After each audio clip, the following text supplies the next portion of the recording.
Salut à tous, nouvelle découverte sur une œuvre. En vrai, je sais pas trop si elle est connue ou pas. Bon, elle a quand même réussi à avoir son animé au printemps 2023 et commence à être éditée en France. Donc en vrai, je sais pas trop. C'est un isekai drôle qui parle de religion, de secte. Bref, pour ceux qui l'auraient reconnu, on va parler de Kami-sama Opération Divine ou en VO, Kaminaki Sekai no Kami-sama Katsudo.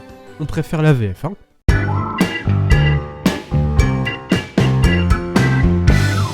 Kami-sama Opération Divine est à la base un manga de Agetsuban Sonsho, donc qui est au dessin. C'est sa première œuvre en manga.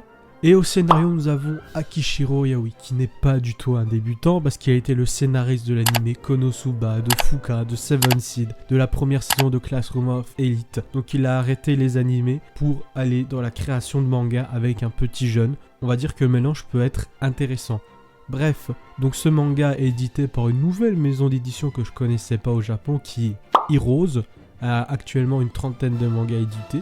Et pareil en France, ce manga est édité par une nouvelle maison d'édition que je connaissais pas, qui est Shiba Edition. Petit point animé, donc qui est sorti au printemps 2023, fait par le studio Palette, connu pour avoir fait World Assassin Isekai là. Donc l'anime est réalisé par Inaba Yuki, qui s'occupe de l'adaptation animée, qui est pareil, à nouveau dans le milieu. Vous savez, tous ceux que je viens de citer là, ce sont des nouveaux acteurs dans le milieu de l'animation, dans le manga, car on va dire les talents se renouvellent et c'est pas toujours les mêmes qui font des bangers. Donc en vrai, c'est grave encourageant pour le milieu. Donc de quoi ça parle ? Je vais vous le dire.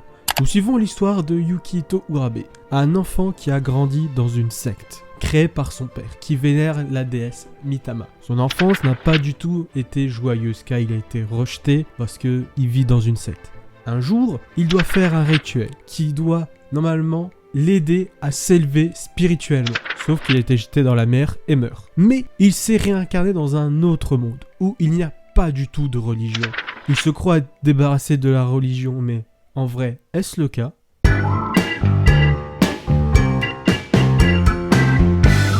Attention, cette œuvre parle de religion, mais n'en cite aucune, et parle plutôt des sectes qui se font autour des religions dites normales. Voilà, ceci était un avertissement. Donc maintenant, on va parler de l'œuvre et pourquoi vous devez aller voir ou lire cette œuvre. Donc au premier abord, cette œuvre c'est juste un anime pas trop ouf qui te permet de penser à autre chose et te vider la tête, qui est en fait un isekai ecchi un peu what the fuck, mais vraiment très marrant. Parce que dans les premiers moments où tu découvres l'œuvre, tu rigoles toutes les 5 minutes quoi, avec le comique visuel et de situation. Bon, on voit un petit peu que le scénariste a bossé sur Konosuba avec déjà la déconstruction du divin à but comique, donc on va dire que la déesse dans cet animé, je suis sûr à 100% que c'est un copier-coller de Aqua de Konosuba. En fait, la déesse, c'est juste un outil pour le héros, et c'est tout. À part ça, donc on a quand même un petit récit d'aventure où tu vois le héros vivre des aventures quotidiennes avec les personnes qui l'ont recueilli dans ce nouveau monde. C'est souvent sujet à beaucoup de gags, mais quand même s'il y a beaucoup de gags, notre héros, il va quand même tout faire pour les protéger. Et franchement, pour une partie, on va dire, visible de l'œuvre, c'est un bon moyen de se changer les idées. On rigole tout en suivant une histoire sans prise de tête. Enfin ça, c'est dans le début de l'œuvre.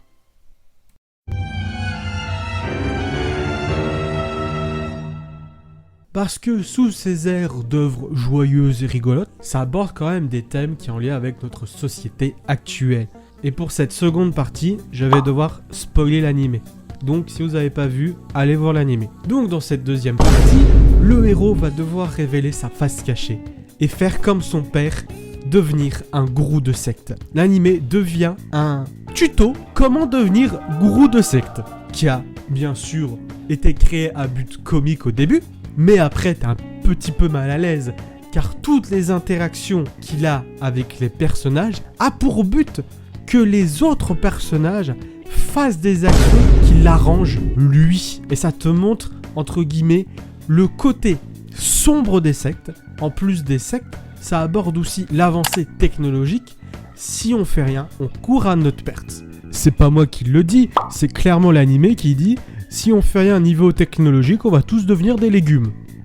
Mais le moment que j'ai adoré dans cet animé, c'est lorsque les héros détruisent la machine qui contrôlait tout le monde. Et après, ça part dans un arc type Sanctuaire de Saint Seiya. Ces différents antagonistes qui bloquent la progression du héros. Et je trouve ça fort. Et c'est que, en fait, chaque méchant a un nom de dieu. Exemple, le premier méchant de l'arc s'appelle Dakini, qui est, dans notre réalité, une sorte de servante qui doit séduire les dieux avec leur amour. Sauf que dans l'anime, au début, ça parle d'amour avec un peu beaucoup de sport. Puis on se rend compte finalement que le sport devient plus du cuir.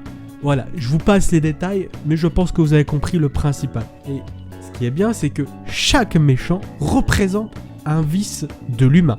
Donc Dakini, c'est l'amour maladif, Gaïa, la vengeance, Loki, la malice, et Atar, j'ai envie de dire la guerre, l'obéissance non réfléchie, un truc dans le genre. Puis il y en a sûrement d'autres, mais bon, j'ai juste vu l'animé là.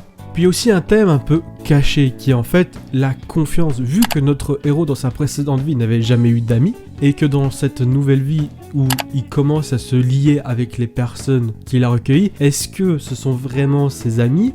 Est-ce que ce sont juste des pions qui vont se servir pour ses ambitions? Voilà, la confiance c'est un truc un peu délicat pour notre héros, donc on sait pas trop, c'est un thème un peu caché.